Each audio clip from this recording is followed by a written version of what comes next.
దేవుడు ఉన్నాడు కానీ మనం చూపించలేము.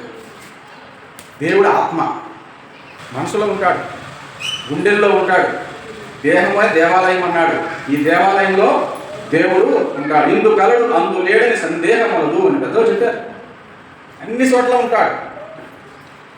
మనం ఇది దాటంగానే మన ఇష్టం ప్రవర్తిస్తే దేవుడు చూడడానికి కాదు. అక్కడ ఈ స్థలం ఏంటంటే దేవుడి బిడ్డలు సమకూడి ఒక సమాజముగా, ఒక సహవాసంగా, ఒక కుటుంబముగా ఉండటానికి ఒక పరిశుద్ధ స్థలం. అంతే, ఇక్కడే ఉండడానికి కాదు. మళ్ళీ ప్రపంచమంతా ఆరాధన చేస్తున్నారు ఇతర చోట్ల కదండి.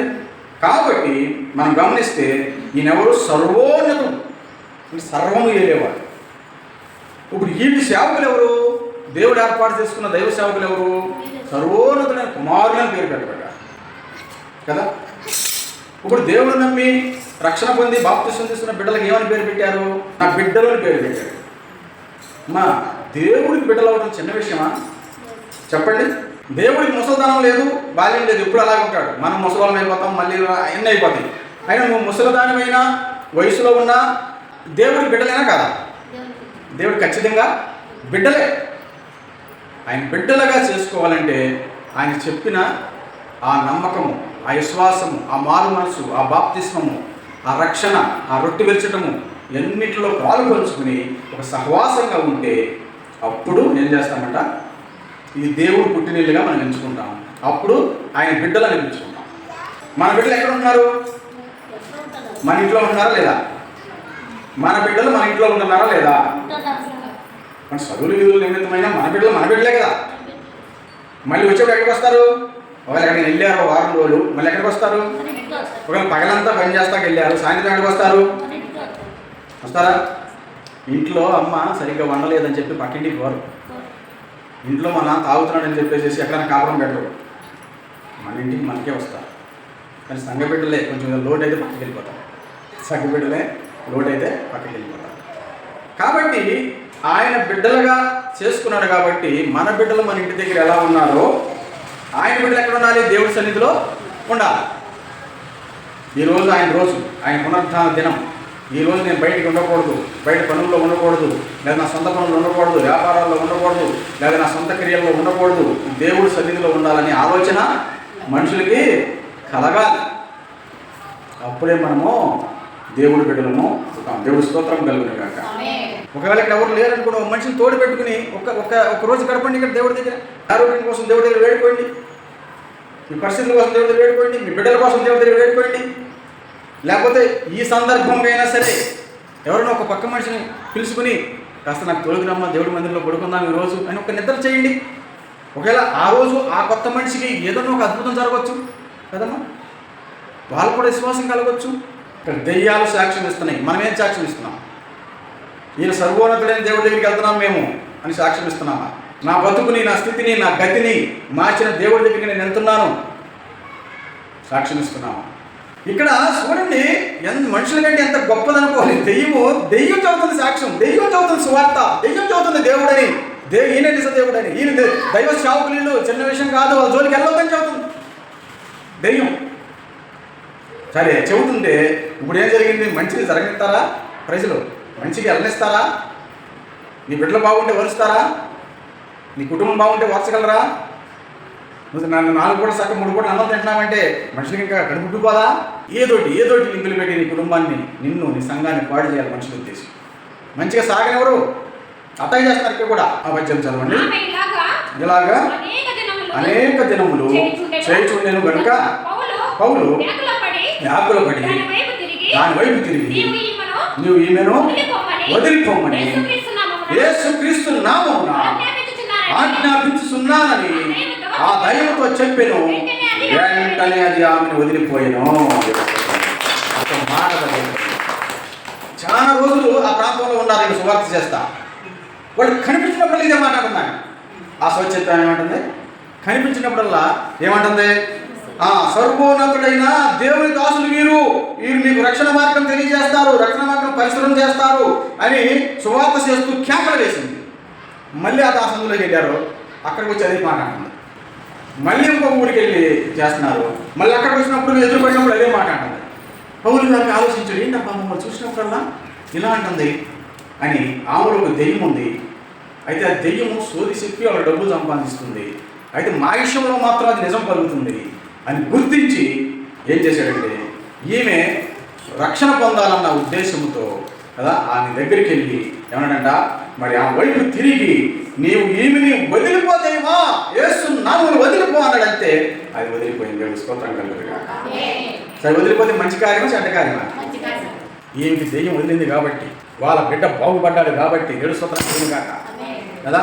నీ బిడ్డకి ఉద్యోగం వచ్చింది కాబట్టి, నీకు ఆరోగ్యం వచ్చింది కాబట్టి, నీవు కాస్త నీ వ్యాపారం జరుగుతుంది కాబట్టి, నీకు మేలు జరిగింది కాబట్టి ఈ చర్చి ఊళ్ళో తీసా. అంతేగా? అంతేనా? నీకు మేలు కలుగుతుంది, నీకు రక్షణ కలుగుతుంది, నీ బిడ్డ బాగుపడ్డాడు, ఉద్యోగం లేని ఉద్యోగాలు వచ్చినాయి, ఆరోగ్యాలు వస్తున్నాయి, పిచ్చోళ్ళు మంచిగా జ్ఞానం నేర్చుకుంటున్నారు, ప్రార్థన చేస్తే మేలు జరుగుతుంది, ప్రార్థన చేస్తే కదా దాఖలు వస్తుంది, ప్రార్థన చేస్తే కదా మనశ్శాంతిగా ఉంది, బతకాలని ఉంది. ఇన్ని జరుగుతున్నాయి కాబట్టి ఆ మందిరంలో కూడా ఏం చేయాలా? ఈ మందిరం తీసేయాలి. ఇన్ని జరుగుతున్నాయి కాబట్టి ఆ భాషనే పంపించేయాలి. ముందు అది నమ్ముతారు కదా జనాలు. ఇక అప్పటి నుంచి ఎవరన్నా అన్నాన్ని పిలిచినా కూడా తప్పే, ఎవరన్నా వచ్చి అక్కడ నిలబడి మాట్లాడినా తప్పే, దారం వెళ్ళినా తప్పే. ఒకవేళ ఏదైనా ఆటో దొరక్క అన్న కొంచెం అక్కడ దింపన్నా అని ఆటో ఒక బండి ఎక్కితే వెళ్ళిపోతాయి ఇక్కడ పైకి. వాళ్ళ భర్త అయితే చెప్పాడు కదా, ఈ అమ్మ బండి ఎక్కుతుంది చూశాను. అసలు నిజమది? ఏదో ఆటో దొరకలా, కొంచెం అక్కడ దింపన్నా అన్న పాపం. చూసిందంతా నిజమేనా? అంతే. సంఘ పరిస్థితులు కూడా బెదిరించినా పోరు, ఏ చేసినా పోరు, 10 మంది తీసుకొచ్చినా పోరు, అన్నిటికీ ఎదురు తిరుగుతారు. దీని మీద ఒక నింద చేస్తే అప్పుడు పోతారు.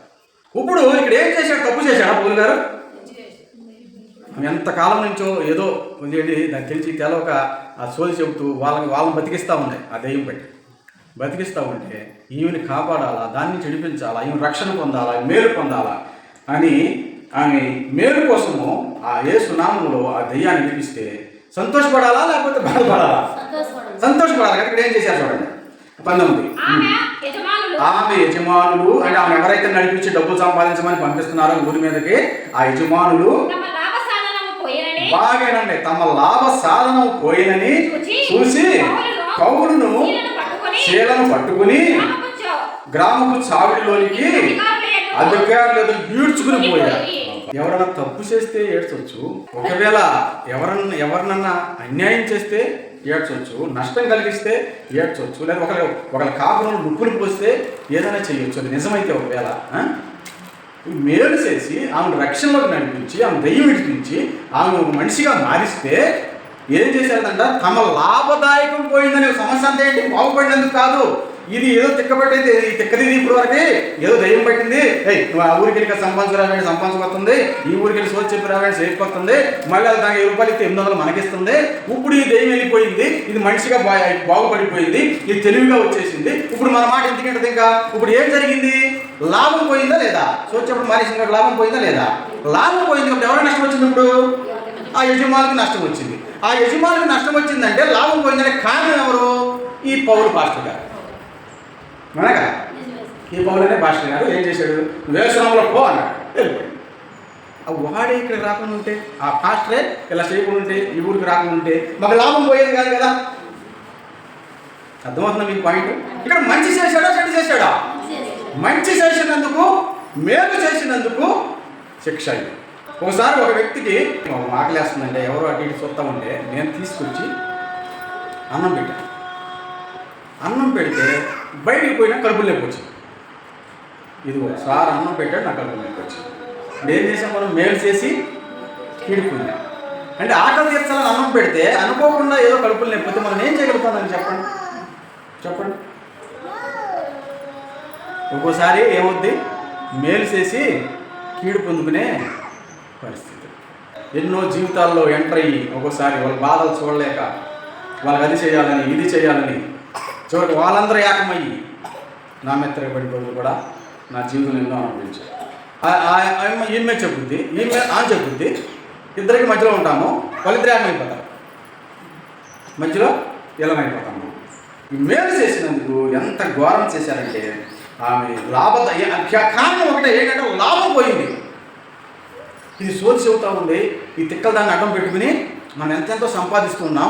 ఇప్పుడు ఇతను వచ్చి తెలివి నేర్పించేశాడు, ప్రార్థన చేస్తే ఆరోగ్యం వచ్చేసింది, ఆ దెయ్యం వెళ్ళిపోయింది. ఇప్పుడు మన మాట అంటది ఇంకా విన్నది కదా. ఇప్పుడు లాభం పోయిందా లేదా? లాభం ఎవరి వల్ల పోయింది? ఇతని వల్ల పోయింది. కాబట్టి ఇప్పుడు ఇతరులు లేకుండా చేస్తే మనం 10 రకాల మోసం చేయొచ్చు, ఎన్నెన్నో చేయొచ్చు. ప్రార్థన చేయడం ఆచారం అంట. చూడండి, ఒక దెయ్యాన్ని నడిపించడం ఆచారం అంట, ఒకరిని బాగు చేయడం ఆచారం అంట, ఒక జీవితాన్ని నిలబెట్టడము ఆచారం అంట.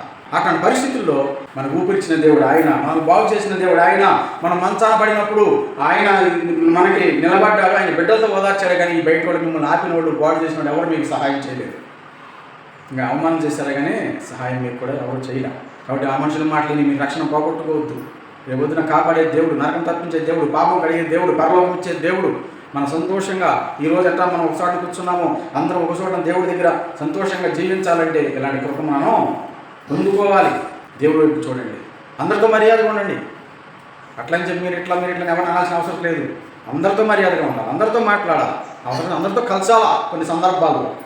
ఇది మన విశ్వాసాన్ని మనము కాపాడుకోవాలి. ఆ విధంగా నేను ముందున్న కాలంలో మేలు ఉంది కాబట్టి ఈరోజు ఎన్ని అనుభవించగలుగుతాను, ఎన్నైనా భరిస్తున్నా, ఎన్నైనా అనుభవిస్తూ ఉన్నా.